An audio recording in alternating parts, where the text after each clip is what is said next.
1.800 komentar, itu 50% lebih atau 52% itu sudah bicara soal nasab. Dengan jumlah viewersnya 5,6 juta, 6 juta, 8 juta, 10 juta, sampai 18 juta.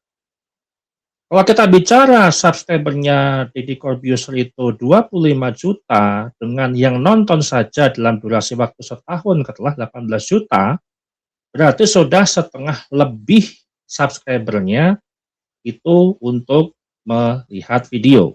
Nah, analisisnya adalah ini bukan lagi sebuah isu kelompok kecil, ya. Mungkin kalau kita bicara setahun, ya, awal polemik nasab, kemudian masuk tahun kedua, masuk tahun ketiga, bahkan tahun keempat, ya, itu mungkin perlahan-lahan itu masih di komunitas orang-orang tertentu. Namun hari ini bukan lagi sebuah isu kelompok kecil, ya. Ini sudah jadi sebuah konsumsi publik. Akhirnya mau kemana lagi, Mas? Ke argumentasi katanya lemah, ke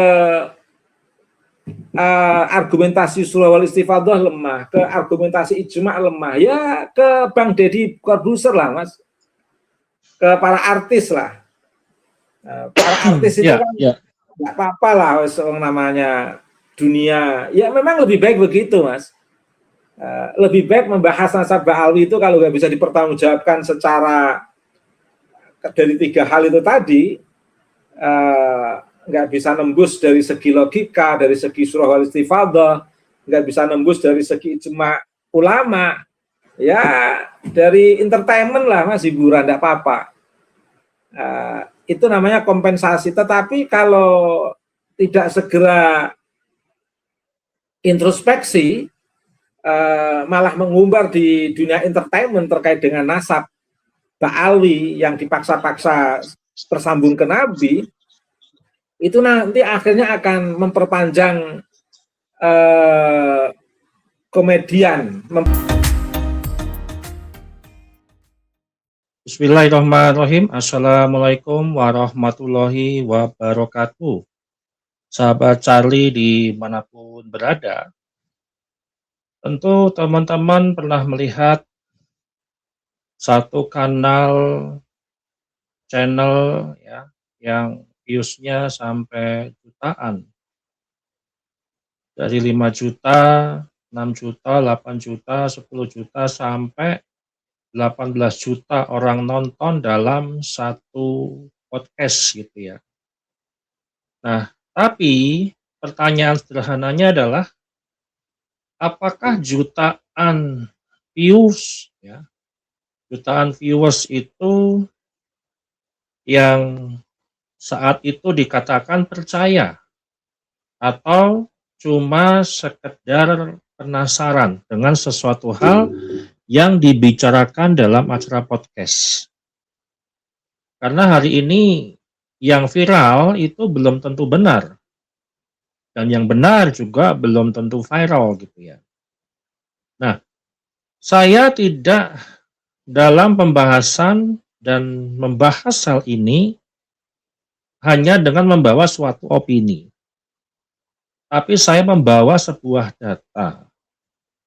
Data itu kita ambil dari podcast, ya, podcast Deddy Corbuzier yang viewsnya itu sampai 18 juta dalam beberapa episode gitu ya. Dan saya melihat itu luas sekali jangkauan daripada channelnya Deddy Corbuzier ya. Dan saya meriset, mengamati dan menganalisis 1.800 komentar dari 4 video yang viewsnya antara 5,6 juta, kemudian ada yang 8 juta views gitu ya, ada yang 18 juta dalam kurun waktu setahun 2 tahun. Dan kita akan bedah satu persatu. Nah, ini bukan soal siapa yang paling benar, tapi apakah kebenaran itu benar-benar sedang dibahas gitu ya.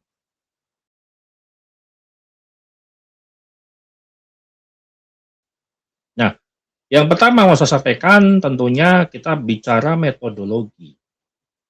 Kita mulai dulu dari sebuah metodologi. supaya jelas dan gamblang. Ini bukan asumsi, ini bukan opini saya, sehingga teman-teman percaya dengan suatu hal yang teman-teman bisa sebut itu sebuah asumsi. Karena saya membawa data, tentunya saya akan menjelaskan metodologi.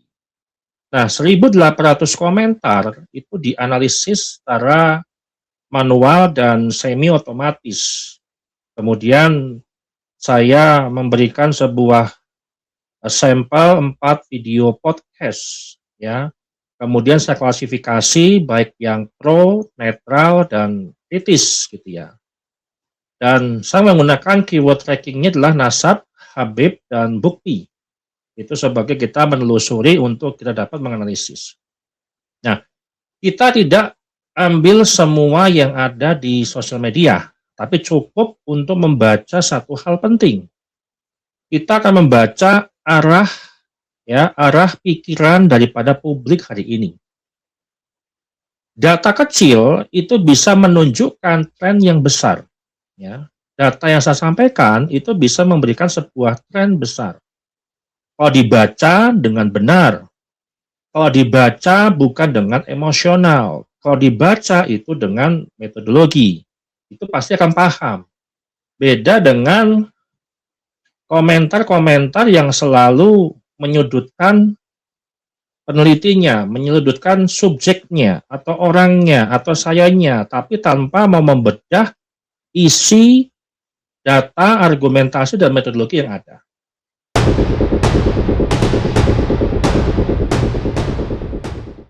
Nah, yang pertama saya akan sampaikan data inti. Kita bicara tentang exposure nasab gitu ya. Dari 1.800 komentar ya, sekitar 50% lebih atau 52% itu sudah bicara nasab. Oke. 1.800 komentar itu 50% lebih atau 52% itu sudah bicara soal nasab. Dengan jumlah viewersnya 5,6 juta, 6 juta, 8 juta, 10 juta, sampai 18 juta. Kalau kita bicara subscribernya Deddy Corbuzier itu 25 juta, dengan yang nonton saja dalam durasi waktu setahun katakanlah 18 juta, berarti sudah setengah lebih subscribernya itu untuk melihat video.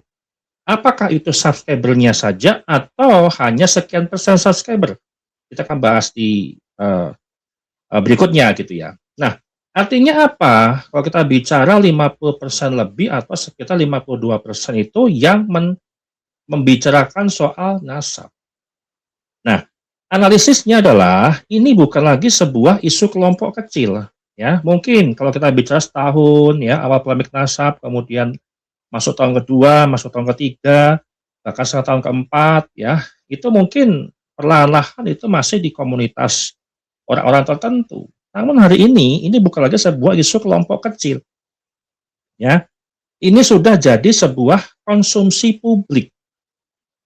Makanya nggak heran ketika di bulan Oktober lalu, tahun lalu, saya meriset bahwasanya isu nasab itu menjadi top nomor 7 dari 10 top isu nasional di sosial media. Itu menduduki nomor 7. Nah, dulu nasab yang tidak bisa disentuh, tidak bisa dipertanyakan, ya, tidak bisa diragukan, bahkan takut untuk orang mengkritik, ya. Sekarang nasab itu jadi bahan perdebatan. Ya. Nah, kalau sudah menjadi sebuah hal perdebatan, pertanyaannya adalah kalau publik sudah bicara nasab, kenapa di podcast-podcast artis justru tidak dibahas secara tuntas? Ini jadi pertanyaan. Ya. Ini keterbatasan atau memang ada yang dijaga? Artinya keterbatasan itu antara mereka tidak punya data atau memang sebenarnya mereka sedang menjaga kepalsuan itu. Mereka menjaga supaya nasab tidak dimasukkan ke dalam sebuah verifikasi data.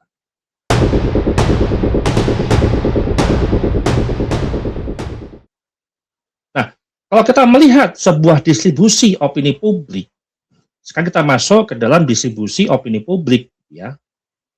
Dari 1.800 komentar, ya, 30% itu mendukung, ya, 30% itu mendukung. Kemudian 30% itu netral, ya, dan 40%-nya itu kritis. Ya, netral bisa dikategorikan antara mereka ragu, ya, netral tidak mau mencampuri urusan nasab, ya, dan seterusnya. Dan secara analisis ini menarik karena tidak ada yang dominasi. Kita hanya meriset di dalam satu kanal YouTube saja, satu channel saja, tanpa ada sebuah pembanding. Karena kita akan melihat fenomena hari ini adalah narasi Ba'alawi ini atau pertunjukan, ya, Ba'alawi itu berpindah, ya, sekarang ini dari dakwah ke dunia hiburan, yaitu ke podcast-podcast artis yang memang dari 25 subscriber itu jangkauannya lebih luas, bahkan bisa ke seluruh kalangan. Dan mungkin satu-satunya kanal yang bisa mencapai level itu, ya. Nah, kalau views besar tapi opini terbelah, ini jadi permasalahannya. Artinya apa? Yang terjadi itu bukan sebuah penerimaan, tapi sebuah perdebatan. Kalau dalam satu video hanya 10% yang kritik, ya berarti itu hanya komunitas-komunitas kecil saja, 10%, 5%, 8%, dan seterusnya. Tapi ini menyentuh angka di atas 15% atau sampai 40%.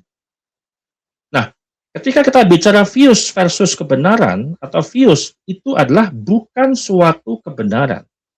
Atau views tidak sama dengan sebuah kebenaran. 18 juta views, katakanlah seperti itu contoh, misalkan sering dianggap sebagai bukti penerimaan. Ini bisa menjadi bahan klaimnya Muhyiddin. Loh, itu podcastnya Deddy Corbuzier dengan Habib Jafar itu 18 juta views loh.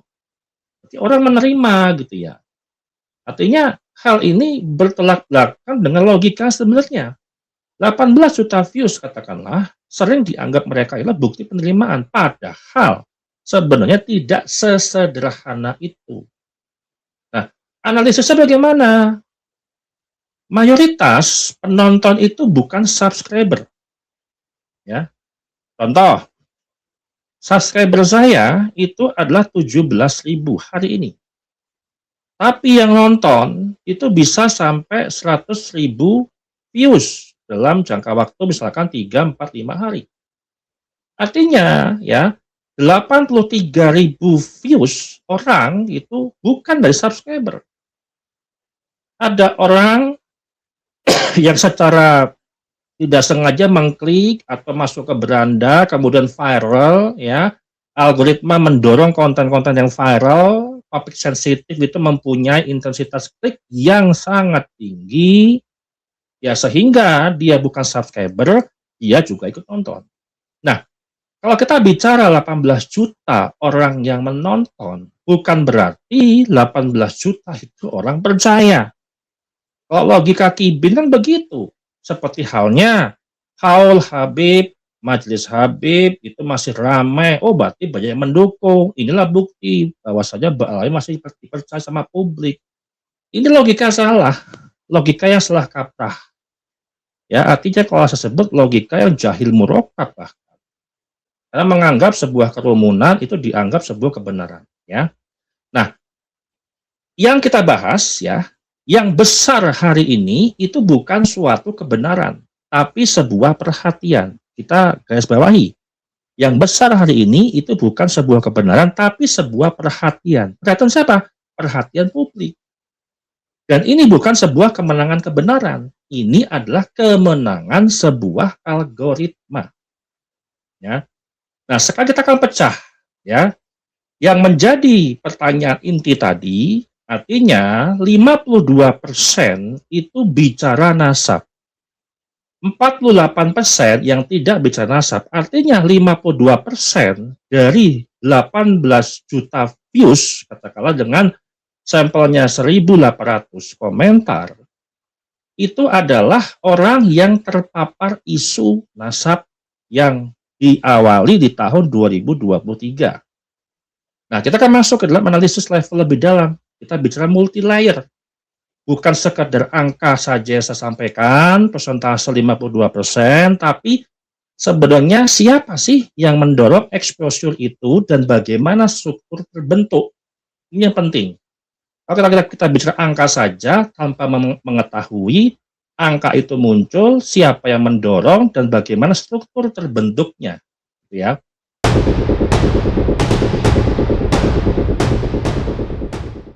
Nah, yang pertama kita bahas pertanyaan inti gitu ya. Apakah kita bicara 52% exposure nasab itu didorong oleh protesis keimat, ya? Apakah 52% itu semuanya adalah memang yang menarasikan, yang mengedukasi terkait polemik nasab dari kubunya tesis pro keimat, atau bukan? Nah, saya akan menjawab sejujur. Ya, saya akan menjawab itu ya. Tapi tidak 100% kalau kita bicara struktur data dan struktur terbentuknya itu. Yang terjadi adalah efek kombinasi dan efek resonansi konflik. Ini yang perlu kita pahami. Efek kombinasi dan efek resonansi konflik. Ya. Nah, kita akan bahas juga apa yang dimaksud dengan efek kombinasi dan efek resonansi konflik. Model sumber exposure secara struktural dari pola ya 1.800 data yang saya sampaikan ini, exposure 52% itu biasanya terbagi menjadi 3 sumber. Jadi bukan hanya terbentuk di dalam satu sumber saja. Nah, yang pertama adalah protesis. Ini sebagai driver utama. Artinya yang mengendalikan sebuah sebuah narasi gitu ya. Nah, kontribusi daripada protesis siapapun itu ya, yang membicarakan nasab, yang membahas nasab, baik podcast atau monolog atau membicarakan khurafat atau membuka kitab, membuka kajian filologi, DNA dan seterusnya, kontribusinya itu 30% dari total exposure. Katakanlah kalau misalkan 52 orang ya, dari 100 orang itu 30 orangnya itu yang membentuk driver atau membentuk sebuah kuncian sebagai driver utama. Nah, ciri-cirinya apa? Ya, driver utama itu aktif tiap hari melakukan edukasi tentang polemik nasab. Ya, contoh saya, kemudian Kiai Nur Ihya, kemudian Kiai Ubedillah, kemudian Gus Aja Jazuli, kemudian belum lagi di koma-koma TikTok, ada Gus Hasan Asyarif, ada teman-teman TikTok yang lain, atau kiai-kiai lainnya yang membahas tentang polemik nasab. Narasinya adalah bukti, ilmiah, DNA, dan data. Tidak ada satupun dari seluruh exposure yang dilakukan oleh protesis sebagai driver utama yang tidak membicarakan terkait bukti ilmiah, DNA, dan data. Tidak ada ditemukan mereka berbicara hanya sebuah narasi tok tanpa ada sebuah data. Dan ini yang menjadi hal penting, hal yang paling konsisten dalam mendorong topik nasab. Ini disebut dengan agenda driver. Ya. Kemudian yang kedua, ya, pronasab. Ya, pronasab Alawi atau yang memberikan reaktif atau yang mereaction atau yang menanggapi atau yang menimpalin atau yang saling membantah, katakanlah seperti itu, walaupun tanpa data. Ya, kontribusinya itu adalah 20%. Ciri-cirinya apa? Tidak memulai isu, ya, tidak memulai isu dulu karena mereka tidak mau memulai sebuah isu yang nanti ujung-ujungnya protesis itu menanyakan sebuah data. Karena kalau misalkan mereka memulai isu dan mereka ditanya data, mereka tentunya tidak akan bisa menjawab.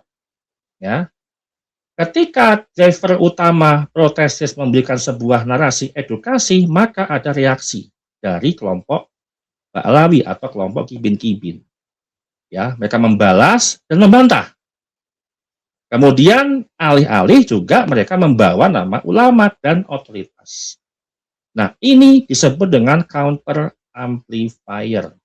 Ya, mengcounter narasi daripada protesis yang tadi disampaikan.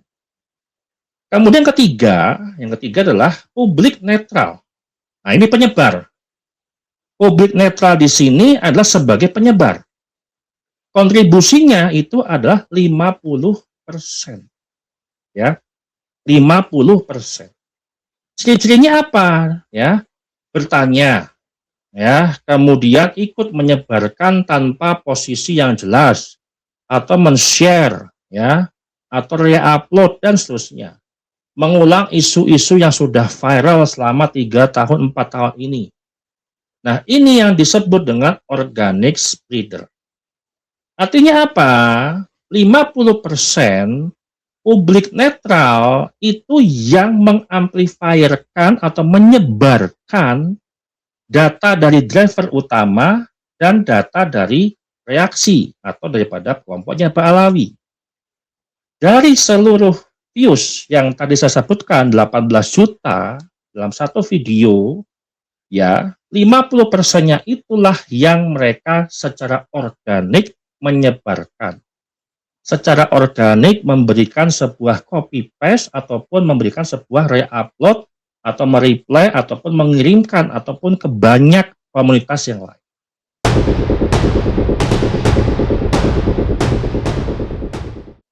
Nah, maka secara kesimpulan struktural, exposure 52% itu bukan murni kerja satu pihak, tapi hasil mekanisme.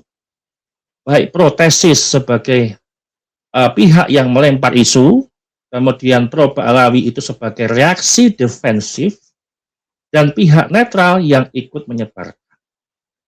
Nah, ini yang penting digarisbawahi bahwa semakin dibantah, misalkan contoh, Ba'alawi bukan cucu Nabi, Ba'alawi bukan cucu Nabi dari tes DNA, Ba'alawi bukan cucu Nabi dari tes biologi, dan seterusnya narasi daripada protesis keimat. Maka semakin dibantah oleh kubu Ba'alawi, maka semakin tersebar pula. Dan bayangkan teman-teman, kalau 50% dari 18 juta views, artinya itu publik yang sudah terjangkaunya luas. Bukan hanya subscribernya saya, bukan hanya subscribernya Gus Ajis, bukan hanya subscribernya yang lain, karena saya yakin subscriber saya juga ada di subscribernya Gus Ajis, juga ada di subscribernya misalkan Dodo Sugeng. Tapi subscribernya saya belum tentu ada di subscribernya Deddy Corbuzier. Atau sebaliknya, subscriber Deddy Corbuzier belum tentu dia subscribernya di saya ataupun yang lainnya. Artinya ini justru sangat menguntungkan pihak Tasik Keimat. Kenapa?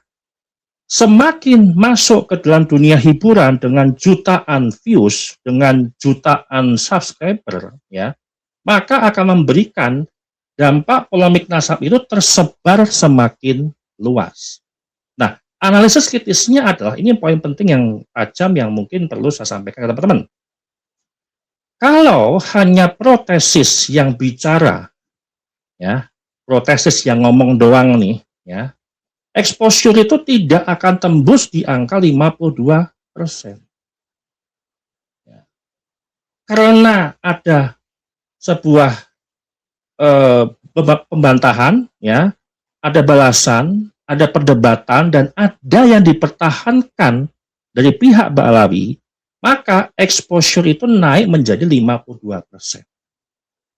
Ya, jadi teman-teman kibin-kibin Ba'alawi, semakin Anda membantah Ba'alawi, ya, itu bukan cucu Nabi, dan membantah itu dengan pembenaran tanpa sebuah metode, mekanisme verifikasi, maka publik itu akan semakin menyebar menjadi sebuah exposure tadi. Nah, fenomena yang terjadi ini, teman-teman, dalam komunikasi disebut conflict driven amplification. Artinya apa? Isu membesar itu bukan karena sebuah promosi, tapi karena konflik. Kiai Imad hanya memicu saja. Konflik itu ya milik publik sekarang. Artinya hari ini tesis Kiai Imad ya, atau kita bicara diskursus publik tentang polemik nasab, bukan lagi menjadi miliknya Kiai Imad, bukan lagi menjadi otoritasnya tesisnya Kiai Imad, tapi sudah masuk ke otoritasnya publik. Itu sudah milik publik seluruhnya yang ada di media sosial. Nah, implikasi berbahaya ini yang perlu saya sampaikan, dan ini sangat dalam gitu ya untuk teman-teman semua saya sampaikan. Pro nasab ya, ataupun pro tesis Kiai Imad tanpa sadar ya, ikut membesarkan isu yang mereka bantah. Artinya apa? Ketika ada sebuah argumen yang bukan menyalahkan atau yang membatalkan nasab Ba'alawi, contoh ijma, ya Kiai Imad memberikan sebuah bantahan tentang ijma, artinya membesarkan sebuah isu yang memang mereka harus membantah. Jadi semakin membantah ini bagus, justru bagus, justru akan semakin rungkat, gitu loh. Setiap bantahan itu artinya apa? Distribusi ulang isu.